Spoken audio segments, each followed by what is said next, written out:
Hello students, कैसे हैं आप? उम्मीद है कि आपने 4.1 4.2 अच्छे से किया होगा। तो अपनी ट्यूटोरियल सीरीज को आगे कंटिन्यू करते हैं और स्टार्ट करते हैं new exercise which is 4.3 which is graph of linear equations. तो इसके अंदर आपको क्या करना है, जो आपकी लीनियर इक्वेशंस है आपको उनके ग्राफ बनाने हैं। तो आपने चैप्टर नंबर 3 जो कोऑर्डिनेट ज्योमेट्री था उसको देखा ध्यान से, उसको कर चुके हो सभी बच्चे। ग्राफ पे पॉइंट्स प्लॉट भी कर चुके हो सभी के सभी बच्चे, है ना। तो अगर आपको कोई कभी भी ग्राफ बनाना है तो ग्राफ बनाने के लिए आपके पास क्या होने चाहिए, कोऑर्डिनेट्स होने चाहिए। कोऑर्डिनेट्स मतलब आपके पास x और y की वैल्यू होनी चाहिए जिनको आप points as a coordinate plot करोगे, फिर लाइन को ज्वाइन करना है बस आपको। जैसे कि आपने लास्ट चैप्टर में देखा कि when you join the lines, वहां पर क्या बन रहा था, कभी ट्रायंगल बन रहा था, कभी क्वाड्रिलेटरल बन रहा था। सिमिलरली उसी तरह की ग्राफ हम बनाएंगे, लेकिन किसका बनाएंगे, लीनियर इक्वेशंस का बनाएंगे। आपको डायरेक्टली पॉइंट नहीं गिवन होंगे, इक्वेशंस गिवन होंगी, then you need to make graph. So let's see how you draw graphs. Consider a linear equation x plus 2y equals to 8। अब आपको बताना है कि ये लाइन जो है एक्चुअली हमेशा स्ट्रेट लाइन बनेगी, लेकिन ग्राफ पर कैसे दिखाई देगी, आपको कैसे इसको प्लॉट करोगे। तो प्लॉट करने से पहले बच्चों आपको कुछ कोऑर्डिनेट्स फाइंड करने पड़ेंगे। और कोऑर्डिनेट्स कौन से, जो इस लाइन पे होंगे, और इस लाइन पे कौन से कोऑर्डिनेट्स होंगे जो इसको सेटिस्फाई करेंगे, और इसको सेटिस्फाई कौन करेगा, जिसके सॉल्यूशंस होंगे। तो सॉल्यूशंस हमने लास्ट एक्सरसाइज 4.3 में पढ़े हैं। कैसे फाइंड करते हैं solution, let's have a look.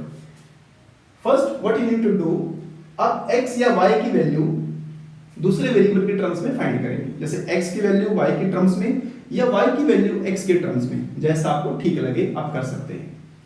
तो देखिए आप 2y equal to 8 minus x हो गया, फिर y equal to 8 minus x by 2 हो गया, है ना। तो आपको अगर कोई लाइन ड्रॉ, कोई ग्राफ बनाना है, मिनिमम 3 पॉइंट्स आपको फाइंड करने हैं। आपको किसी भी लाइन को अगर उसका ग्राफ बनाना है तो उसको बनाने के लिए मिनिमम 3 पॉइंट या मिनिमम 3 सॉल्यूशन आपको फाइंड करने हैं, ठीक है। तो 3 सॉल्यूशन आप कैसे निकाल सकते हैं, आप इस x की जगह पर, आपकी मर्जी है कुछ भी पुट करिए।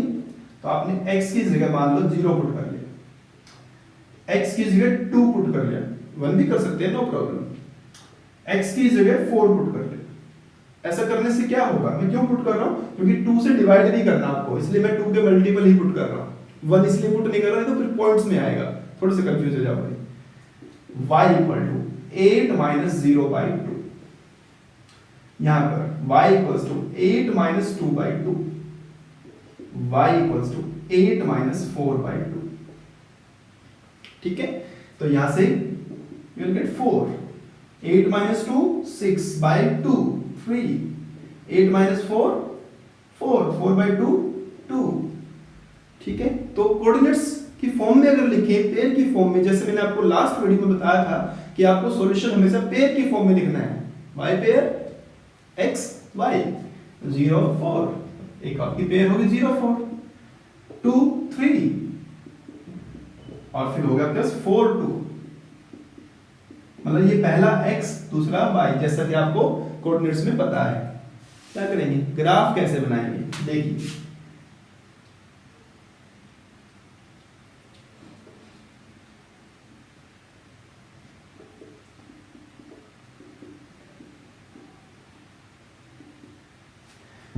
कोशिश करें कि आप ग्राफ पेपर का यूज करें, ठीक है। प्लेन पेपर पे भी आप बना सकते हैं स्केल का यूज करके, प्रॉपर स्केलिंग करके आप। तो जैसे कि प्रॉपर स्केलिंग मींस आपको इक्वल डिस्टेंस पर लिखना है 1 2 3 4, 1 2 3 4, और नीचे नेगेटिव, लेफ्ट में negative. Now how to plot the point, जैसे कि मैंने आपको 3rd चैप्टर में सिखाया है, अच्छे से समझाया है। आप वो डॉटेड लाइन से ड्रॉ कर सकते हैं, डायरेक्ट भी कर सकते हैं। 0 4 मतलब x 0 है, उस पे 4 यूनिट, पॉजिटिव है तो ऊपर जाएंगे, नेगेटिव है तो नीचे जाएंगे, ऐसा ही मैंने समझाया था आपको। तो 0 पे 4 यूनिट ऊपर जाएंगे तो दिस इज द पॉइंट। फिर 2 3, ये रहा 2 देखिए, फिर 3 यूनिट्स ऊपर जाना है आपको, दिस इज द पॉइंट। फिर 4 फिर 2 यूनिट्स ऊपर जाना है, दिस इज द पॉइंट। तो these are the 3 points. Graph कैसे बनाएंगे, बस इन तीनों पॉइंट्स को ज्वाइन कर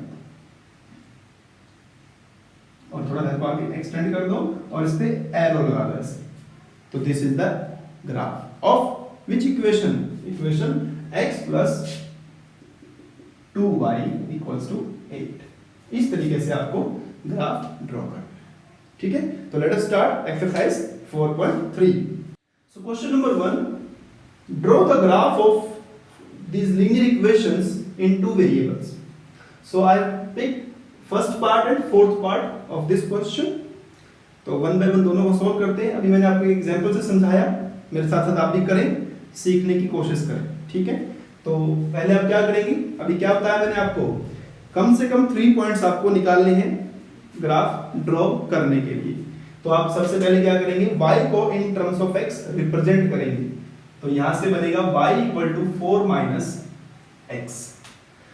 फिर आप x की 3 वैल्यू ले लें, कोई भी आपको जो अच्छी लगती है, पर कोशिश करें छोटी वैल्यू लेने की, 0 1 2 3 4। अभी मैं सोचना कि सर मैंने तो 68 पुट कर दिया, फिर ग्राफ पर तो 68 दिखाना पड़ेगा ना। तो try to take small points. तो बेटा 0 पुट कर लो, 1 पुट कर लो, 2 पुट कर लो, ठीक है। तो 0 पुट करेंगे, कर लो, y equal to 4 minus 0 4, 4 minus 1 3, 4 minus 2 2। तो पेयर कैसे बने आपके पास, 0 4, एक पेयर बनी ना 0 4, फिर 1 3 और फिर 2 2। अब इसे ग्राफ ड्रॉ करना है, उसके लिए आप क्या करेंगे,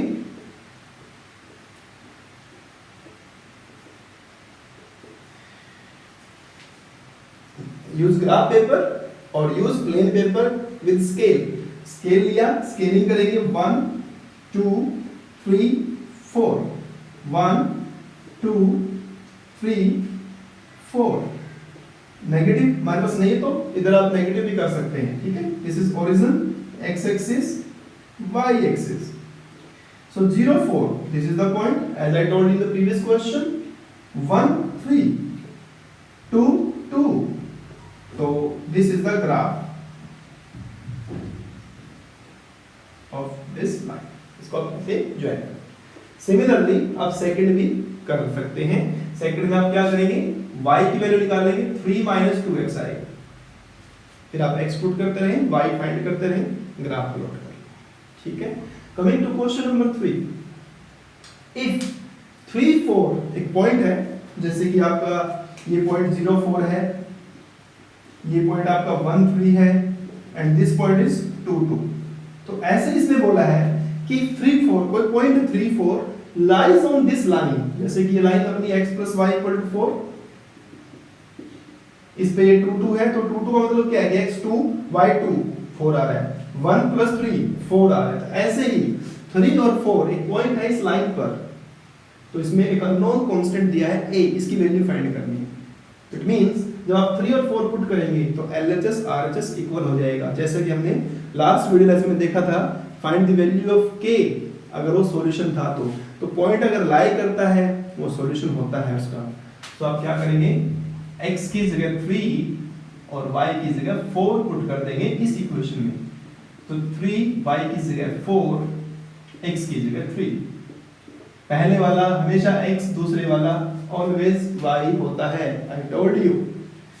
सो ये 12 equal to 3a plus 7, 3a equals to 7 और 12 minus 7 5।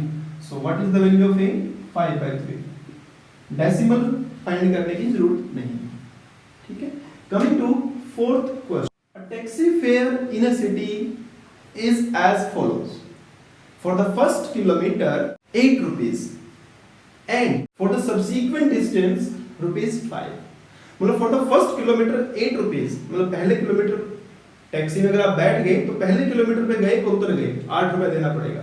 लेकिन उसके बाद अगर आप नेक्स्ट 1 किलोमीटर और चले गए तो 8 8 16 नहीं देना, कहता है कि 5 रुपए देना है हर किलोमीटर के लिए, ठीक है। तो 8 + 5 13। So taking the distance as x and total fare as y form this situation, represent this situation as the linear equation of two variables, right? तो डिस्टेंस क्या है? x kilometre. तो टोटल डिस्टेंस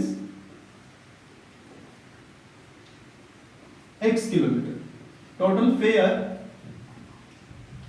₹1। अब पहले किलोमीटर के लिए कितना पे करना है बच्चों? ₹8 पे करना है। So here fair for the first kilometre fair ₹8। Total distance कितना है? x kilometre. तो 1 किलोमीटर तो चला गया ₹8 में, रिमेनिंग कितना बचा? x -1 kilometre. So x -1 kilometre किस रेट से गया? 5 पर किलोमीटर। 1 किलोमीटर ₹8 पे करता है, x -1 किलोमीटर के लिए ₹5 पे करने हैं आपको। तो इसका कितना पे करना पड़ेगा उसको? Total fair y = 1 × 8। 1 किलोमीटर गया 8 के हिसाब से, तो 8 × 1 प्लस x -1 किलोमीटर जाता है 5 के हिसाब से, तो इसको मल्टीप्लाई 5 कर देंगे। So it is equals to 8 + 5x - 5। सो y = 8 - 5 3 + 5x। ठीक है, और इसको आप और अच्छे से करना है रिप्रेजेंट, जनरल फॉर्म में करना है, तो आप उसे इधर ले आओ। तो -5x + y - 3 = 0। तो दिस इज द इक्वेशन। और कुछ बच्चों की ऐसी हो सकती है कि y को उधर ले गए, तो 5x - y + 3 = 0। तो दोनों ही आंसर आपके करेक्ट हैं, और ये भी आपका आंसर करेक्ट है। Next coming to question number 8। आप बीच में क्वेश्चन नंबर 5, 6, 7 आप ट्राई करेंगे। Coming to question number 8, and it is the most important question of this exercise. So it is countries like Canada, America, वहाँ पर जो temperature है वो फ़ारेनहाइट में मेजर करते हैं, और country like Asian countries like India, वहाँ पर टेम्परेचर हम डिग्री में बोलते हैं। जैसे कि आज का जैसे टेम्परेचर जो नॉर्मली अभी क्या चल रहा है? 35, 36 टेम्परेचर चल रहा है, तो डिग्री सेल्सियस है वो। अगर यही टेम्परेचर फ़ारेनहाइट में हो तो ये क्या होगा? लगभग 98, 99 फ़ारेनहाइट। ठीक है ना? तो ये टेम्परेचर का एक स्ट्रक्चर दिया है कि फ़ारेनहाइट में temperature equal to 9/5C + 32, right? तो there are several parts of this question. First part में बोलता है कि इसका ग्राफ ड्रॉ करो using Celsius on x axis, Fahrenheit on y axis. तो सेल्सियस को x मान के और फ़ारेनहाइट को y मान के ग्राफ ड्रॉ करना है। तो अगर आप c को 0 ले लो, क्या समझाया मैंने? कम से कम 3 पॉइंट आपको फाइंड करने हैं। तो c को 0, c को 1 और c को आप 2 अज्यूम कर लो। ठीक है, तो c को 0 लिया तो f कितना हो गया? 9/5 × 0 + 32 हो गया। 1 लेंगे तो 9/5 + 32, तो 9/5 डेसिमल में अगर आप कैलकुलेट करें तो 1.4 होता है, तो 1.8 होता है। तो 1.8 + 32 33.8, और अगर आपका ये 2 है तो 9 × 2 18/5 + 32, तो 18/5 3.6 होता है, तो 35.6 आपका हो जाएगा। तो आप इसका ग्राफ ड्रॉ करें, आपके लिए छोड़ रहा हूं। 0 पे 32, मतलब 0 पे 32, फिर 1 पर 33 ऊपर, और फिर 2 पर 35। तो इट इज लाइक दिस। तो मैं लिख देता हूं, हिंट देता हूं इसका। आपको यहाँ पर C लेना है, यहाँ पर F लेना है y की जगह पर, और यहाँ पर 32 है मान लो, तो इसका ग्राफ जो है ऐसे बनेगा ऊपर की तरफ। ठीक है, आप ट्राई करें। कमिंग टू सेकंड पार्ट में बोलता है कि अगर टेम्परेचर 30 डिग्री सेल्सियस है, जैसे कि अपना नॉर्मल टेम्परेचर होता है फरवरी मार्च में 30 डिग्री सेल्सियस है, तो फ़ारेनहाइट में वो कितना टेम्परेचर होगा? तो अगर आप C की जगह 30 पुट कर दें, 30 डिग्री, तो F कितना हो जाएगा? 9/5 × 30 + 32, तो ये कैंसिल हुआ 6, 54 + 32, इट इज 6 डिग्री। अगर आपको F 95 दिया है तो C फाइंड करना है। ठीक है, आपके लिए छोड़ रहा हूँ, आप ट्राई। तो similarly you can try fourth part and fifth part, and if you face any difficulty you can ask to me in the comment box.